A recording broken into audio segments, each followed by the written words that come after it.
Welcome to the Money GPS. You came here for the truth, so let me unveil that for you. Look around, you see it every single day. Debt is rising, the consumer is being hit, and of course, this will have an impact on the economy. I'm going to show you exactly what you need to know and why this is the consumer debt trap. Beginning with this. This is really important, in fact, because we are looking at the core PCE. This is one measure of inflation. This is what the Federal Reserve looks at, and that's why it's important.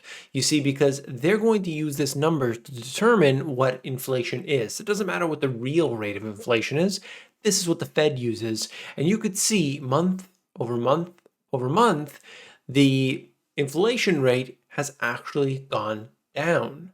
You could look at it here as well.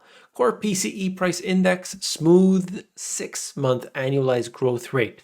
So this shows us that the Federal Reserve is giving these indications that they may not have to increase quite as much as they thought about initially. That is so important because that's going to determine the depth of what we will see in the coming months. Will it be such a heavy recession because the Federal Reserve is going to go into Paul Volcker mode? Or maybe it's going to be more mild, and this information is going to determine that.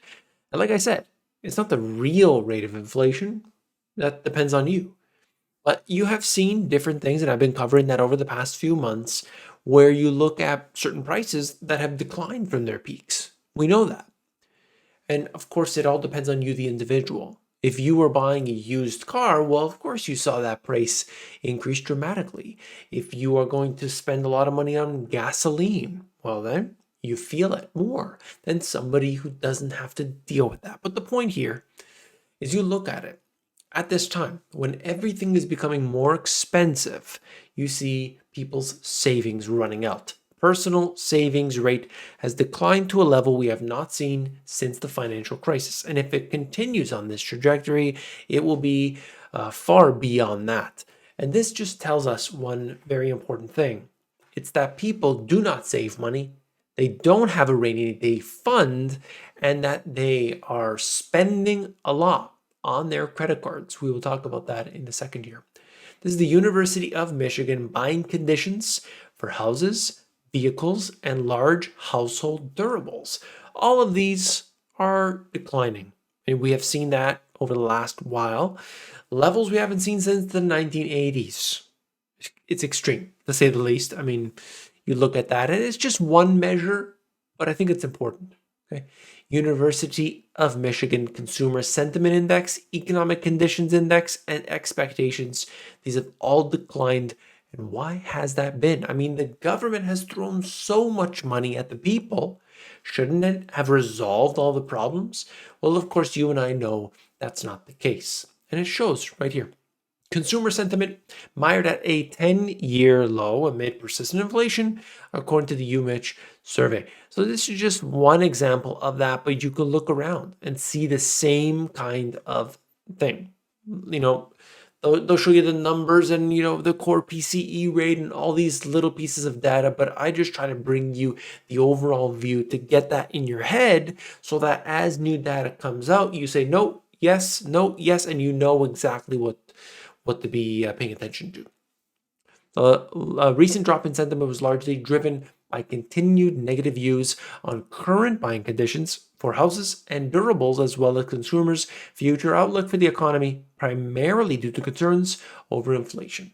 We've covered that all along, but I think it's important that people understand. Look, total revolving credit is rising, so people are spending money, but they're using their credit cards.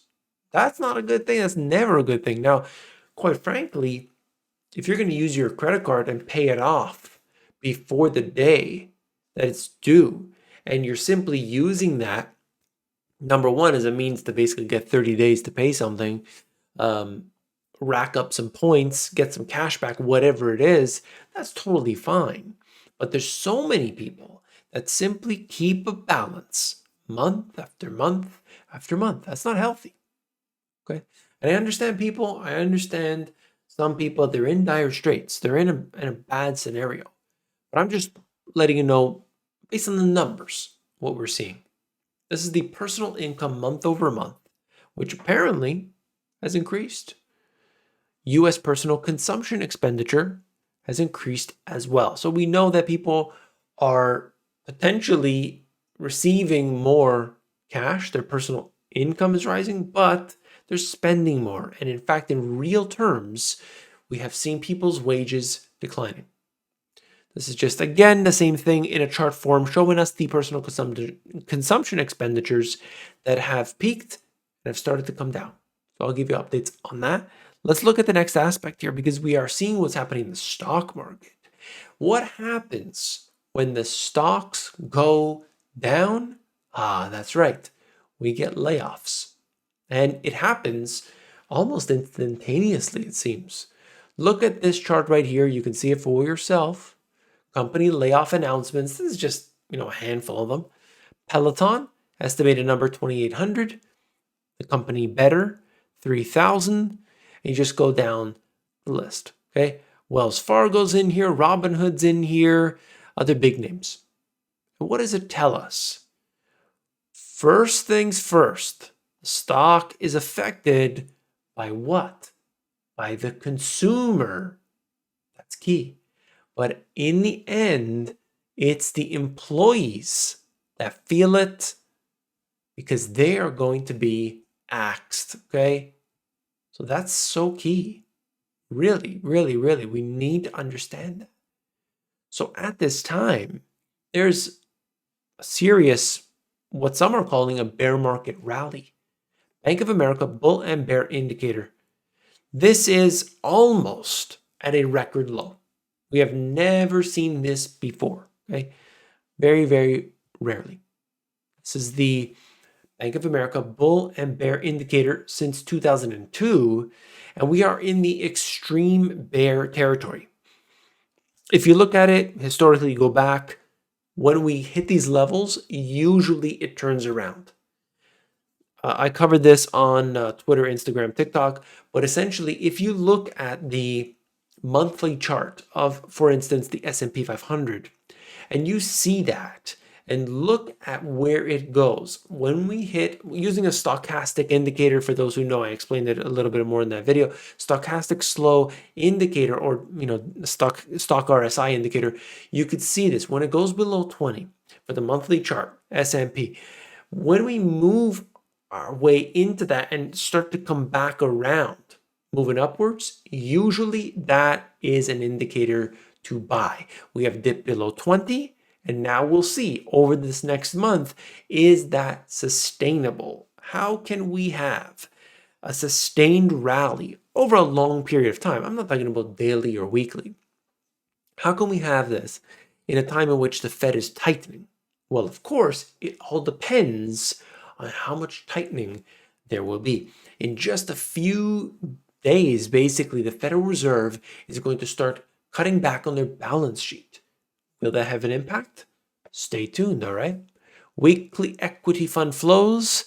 After week after week after week of selling pressure, we are now seeing equities being bought up. Take a look, largest inflow to equities in 10 weeks. Global fund flow trends. You could see this broken down. Global flows to equities, fixed income, and so on, okay? I just want to show you that in every aspect possible. If you are interested, you can see it for yourself. This is the fifth week of outflows from tech. See that? Now, it all depends on how you want to look at this and you break it down. I mean, I could show you some tech stocks that have done very well. But you have to see which ones are taking a hit. And obviously there are some companies right now, tech stocks, that have been battered. So that's part of it.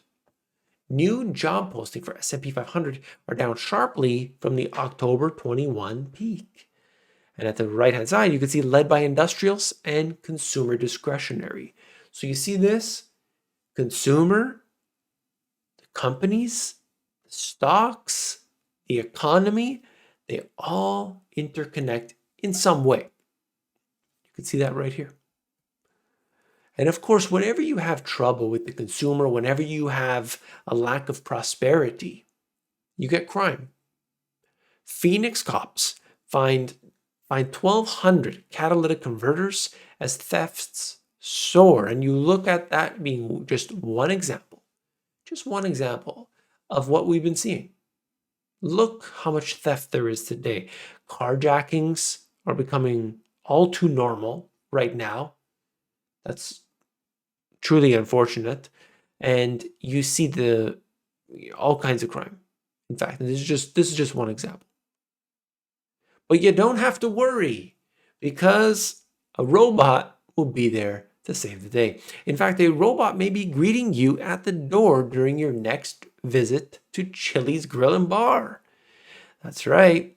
2 years ago, we started the process. We had a vision of how do we make it easier for people to want to work in a restaurant? Some of the biggest, most difficult tasks are carrying heavy dishes back and forth to the kitchen, walking back and forth 1,000 steps an hour or more. That's huge volume. So what are they going to do? They're going to take the busboy job away. So now you got Flippy the robot. He's going to take the fry guy and the burger flipper's job. And now you've got whatever this is. I don't know if they named it. I didn't see that in there. But you see this? Now, these are not glamorous jobs, but they're jobs. Two things. The dollar has been declining over the past couple of weeks. Interesting to see how the dollar and the stock market are correlated. And then last but not least, if you want to get high, if you want to get real high, well, you might have some trouble because Dollar Tree is announcing that there is a global helium shortage. So you're going to have trouble getting real high. That's right. Anyway, I just thought it was interesting because I think this has been going on for a while anyway, but you look at this and see that there seems to be so many things today that are in shortage, and this happens to be just one example of that. But this is an opportunity for us to get our situation in order. Everything. I've got a whole playlist, how-to and solutions, okay? If you haven't read my books, just check the how-to and solutions playlist. That's a great place to start. I've got other playlists on there as well. If you appreciate the video, simply hit that thumbs up button. Check me out on Twitter, Instagram, TikTok, all these platforms. Subscribe to me on there. Take your wife's, take your cousins, take your brother's phone, hit that subscribe button on theirs too. Force them to subscribe. Say, don't even watch it. Just get those numbers up. I really do appreciate that very much. I'm trying to create content all the time. I talked about a lot of the stuff that I get to on the YouTube. I can get to it faster on those. Okay. So definitely check me out on there at The Money GPS. I'll see you on the next one. Take care.